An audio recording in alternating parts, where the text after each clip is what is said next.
ಇವತ್ತು 7 ತಿಂಗಳ ಮೇಲ್ಪಟ್ಟ ಮಕ್ಕಳಿಂದ ಹಿಡಿದು ಎಲ್ಲ ವಯಸ್ಸಿನ ಮಕ್ಕಳಿಗೂ ಮಾಡಿ ತಿನ್ನಿಸುವಂಥ ಒಂದು ರೆಸಿಪಿನ ತಿಳಿಸ್ಕೊಡ್ತಾ ಇದ್ದೀನಿ. ಇದನ್ನು ನೀವು ಪ್ರತಿದಿನ ಬೆಳಗ್ಗೆ ಅಥವಾ ಮಧ್ಯಾಹ್ನ ಟೈಮಲ್ಲಿ ಮಕ್ಕಳಿಗೆ ಮಾಡಿ ತಿನ್ನಿಸೋದ್ರಿಂದ ಮಕ್ಕಳ ತೂಕ ಚೆನ್ನಾಗಿ ಹೆಚ್ಚಾಗುತ್ತೆ. ಅದೇ ರೀತಿ ಅವರ ಬೋನ್ ಸ್ಟ್ರಾಂಗ್ ಆಗೋದಕ್ಕೂ ಹೆಲ್ಪ್ ಮಾಡುತ್ತೆ. ಸೊ ಬನ್ನಿ ಮಾಡೋದು ಯಾವ ರೀತಿ ಅಂತ ನೋಡೋಣ. ಮೊದಲು ಗ್ಯಾಸ್ ಸ್ಟವ್ ಮೇಲೆ ಈ ರೀತಿ ಒಂದು ಕಡಾಯಿ ಇಟ್ಕೊಂಡು 2 ಟೇಬಲ್ ಸ್ಪೂನ್ ಉದ್ದಿನ ಬೇಳೆನ ಸೇರಿಸ್ಬಿಟ್ಟು ರೋಸ್ಟ್ ಮಾಡ್ಕೊಳ್ಬೇಕು. ನೀವು ಬೇಕಿದ್ರೆ ಕಪ್ಪು ಉದ್ದಿನ ಬೇಳೆ ಕೂಡ ಉಪಯೋಗಿಸ್ಬೋದು. ಕಡಿಮೆ ಹುರಿಯಲ್ಲೇ ಈ ಉದ್ದಿನಬೇಳೆ ಬಣ್ಣ ಲೈಟಾಗಿ ಚೇಂಜ್ ಆಗಬೇಕು, ಅಲ್ಲಿವರೆಗೂ ಇದನ್ನು ರೋಸ್ಟ್ ಮಾಡಿಕೊಂಡು ಇದರ ಜೊತೆಗೇ 2 ಟೇಬಲ್ ಸ್ಪೂನ್ ಅಕ್ಕಿನೂ ಸೇರಿಸ್ಕೊಂಡು ರೋಸ್ಟ್ ಮಾಡ್ಕೊಳ್ತಾ ಇದ್ದೀನಿ.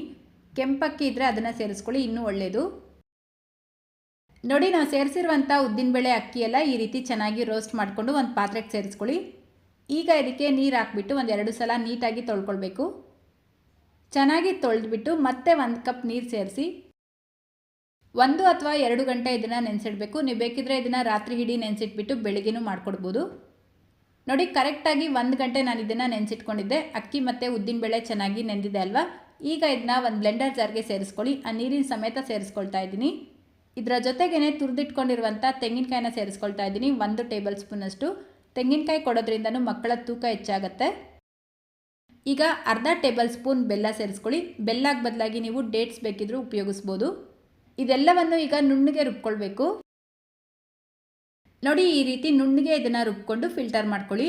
ಇದಕ್ಕೇನೆ ಮತ್ತೆ ಒಂದು ಅರ್ಧ ಕಪ್ ನೀರು ಸೇರಿಸ್ಕೊಳ್ಬೇಕು.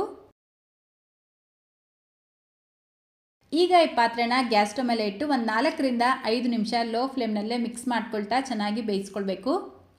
ಮಿಕ್ಸ್ ಮಾಡ್ಕೊಳ್ತಾ ಇರಬೇಕು. ಉದ್ದಿನಬೇಳೆ ಅಲ್ವಾ, ತಳ ಹಿಡಿಯುತ್ತೆ. ಇದನ್ನು ಚೆನ್ನಾಗಿ ಬೇಯಿಸಬೇಕು ಸ್ನೇಹಿತರೆ, ಇಲ್ಲಾಂದರೆ ಮಕ್ಕಳಿಗೆ ಹೊಟ್ಟೆನೋ ಬರೋ ಚಾನ್ಸಸ್ ಇರುತ್ತೆ. ಸೊ ನೋಡಿ, ಬೇಗ ಗಟ್ಟಿ ಆಯಿತು ಅಂದರೆ ಮತ್ತೆ ಒಂಚೂರು ನೀರು ಹಾಕ್ಬಿಟ್ಟು ಬೇಯಿಸ್ಕೊಳ್ಳಿ.